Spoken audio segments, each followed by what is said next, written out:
have been looking at the birds of the air, Chuck. And I've been telling Chuck that I'm seeing all these rare birds, and he just doesn't believe that I'm seeing these birds. So I'll have to get more proof, I guess. Well, a month and a half ago, a newspaper article caught my attention. The title was, "Cleaning Out Their Closets. More People Are Paring Down Their Wardrobes and Their Possessions to Save and Simplify." And the article told the story of two women who had started simplicity challenges to simplify their lives.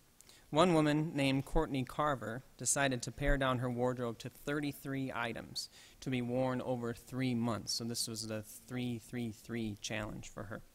Included in her list of 33 is accessories like sunglasses and purses. Now, this was interesting to me, but I'm not that into clothes, so she wasn't really offering up a major challenge to my own lifestyle. But the second profile had more of an edge to it. The second half of the article shared the story of a woman named Tammy Strobel, who's a blogger, and she's age 32, and she has been doing a 100-thing challenge for 2 years.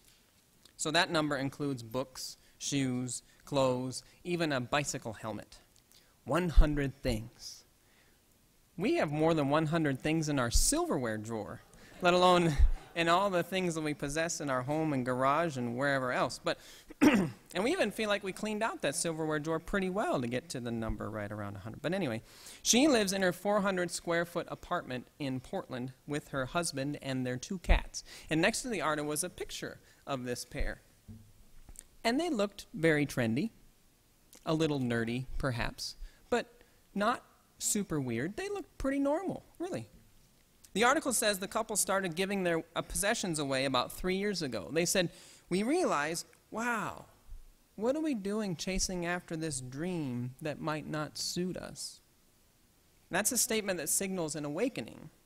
I don't know what values led to this awakening, but something happened and they said, "Oh, I don't want to do what everyone else is doing because it's not good for me."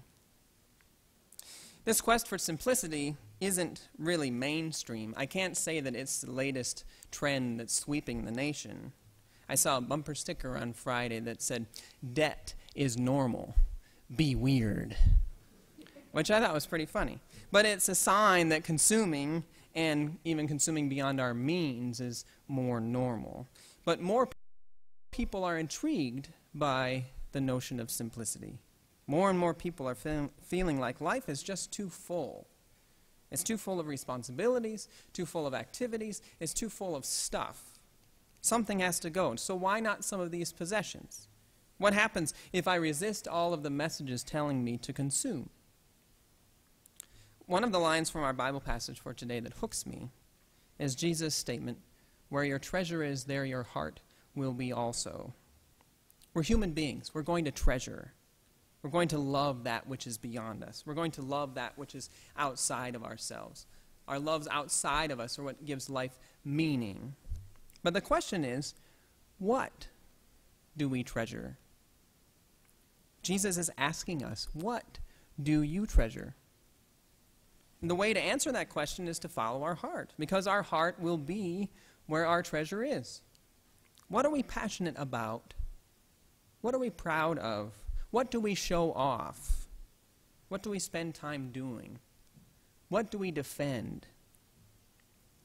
This is our 4th week with the Sermon on the Mount, the central teaching about the content and character of the Christian life.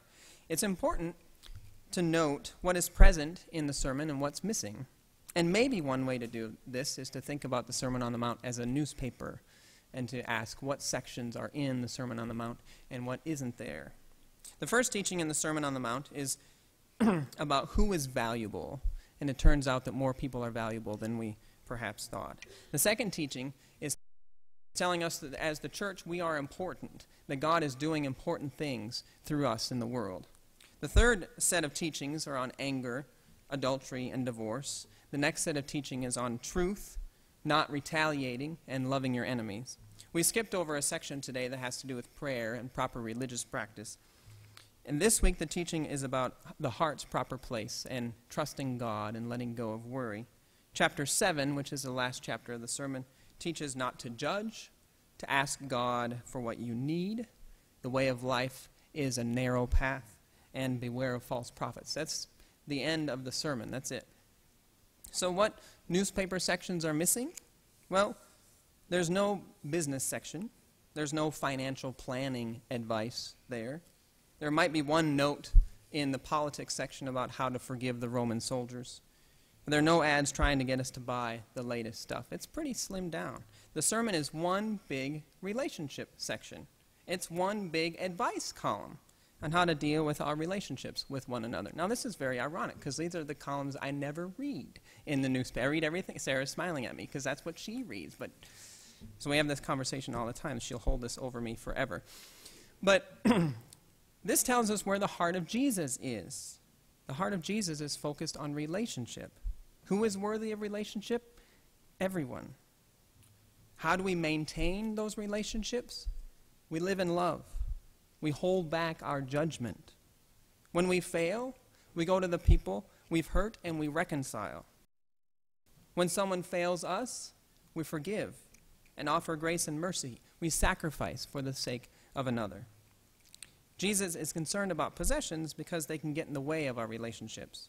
When we're focused on our possessions, we may not be as focused on the people around us. Jesus is urging us to let go of obsessions over stuff and start obsessing over the people who are near us.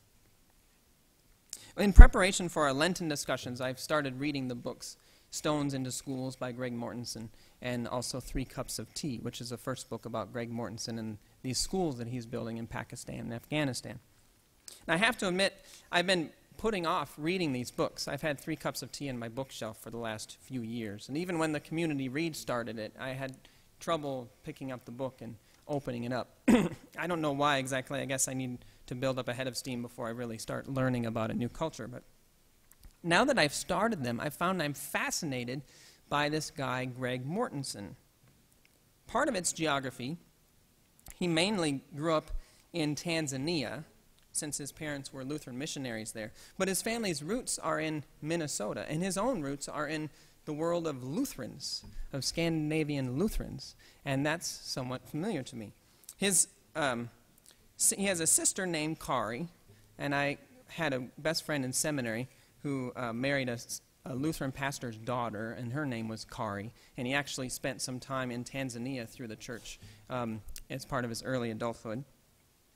Mortensen, the guy who wrote the books and doing the school building, he actually went to college at the University of South Dakota on a football scholarship, and that's just an hour from where I grew up. I spent a lot of time at USD for track meets or music contests, etc. And though I grew up in Iowa, I was close enough to Minnesota and South Dakota to feel like I was in the gravitational pull of this crazy Lutheran world with all these Scandinavian Lutherans. So I feel like I know part of this guy. All of that invited me into the story, but beyond that, Greg Mortensen is a clear example of someone whose heart is where his treasure is, but his treasure is different. His treasure is his relationship with the people in these remote areas of Pakistan and Afghanistan. His treasure is his commitment to provide education for these children, helping them rise out of poverty. So Mortensen leaves college with a nursing degree, does some more graduate study in Indiana, and then he makes his way out to Berkeley, California. And there he discovers rock climbing, and he becomes obsessed with climbing mountains. He takes a job as a night shift ER nurse so that he can have as much time during the day as possible to climb mountains out in Yosemite. Well, in honor of his sister, who dies an early death from an epileptic seizure, he decides to join an expedition to climb K2, which is the second highest peak in the world and the most difficult mountain to climb. He doesn't make it to the summit, largely because he exhausts himself in saving another member of his climbing team. And as he's going down the mountain, he gets lost, and he finds himself in this small village of Korfa in Pakistan. He's overwhelmed by the hospitality of the villagers there, and they are overwhelmed by this huge American who's found his way to their village. Before he leaves for the United States, he asks the chief of the village if he can see their school. He wants to see the children's school. And the chief reluctantly agrees and takes them to this cold, flat place where the children are gathered. And there's no building, but they are earnestly working on math problems by carving out numbers in the dirt with sticks. And Mortensen is so moved by this scene of these eager students without a teacher. The teacher only shows up every 3 days, and there wasn't a day with a teacher. He's so moved by this scene that he blurts out this promise to the chief of the village, and he says, "I'll build you a school."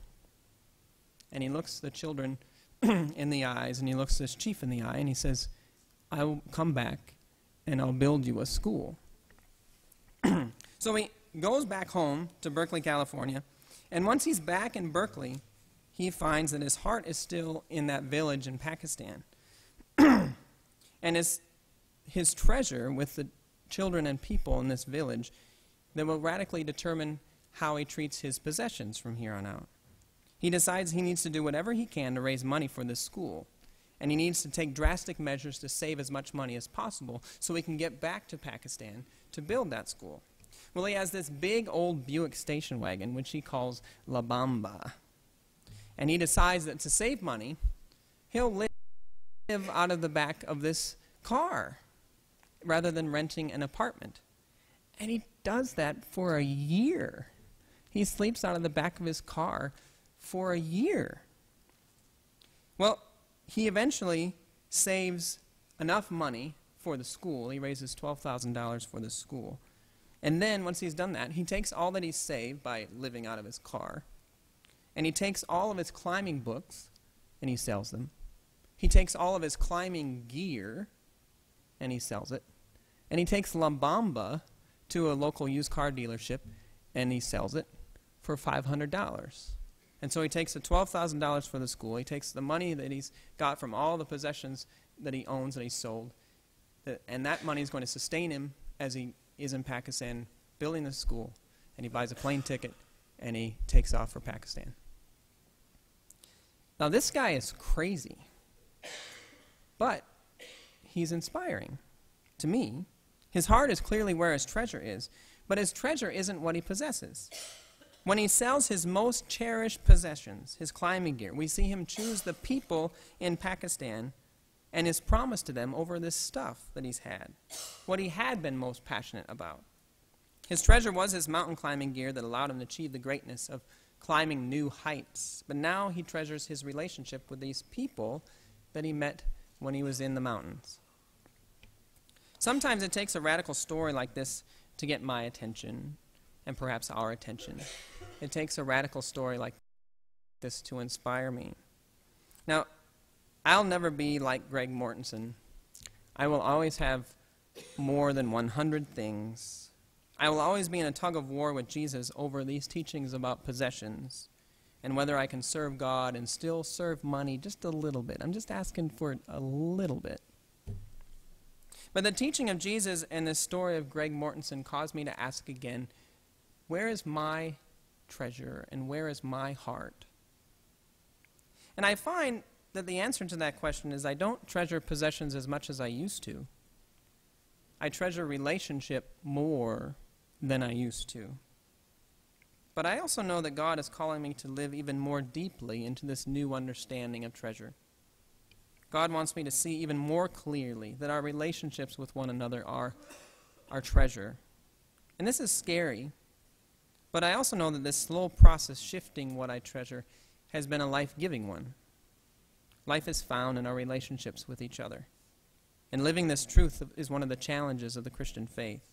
It's what makes the Christian faith and this way so different than the other ways of life around us.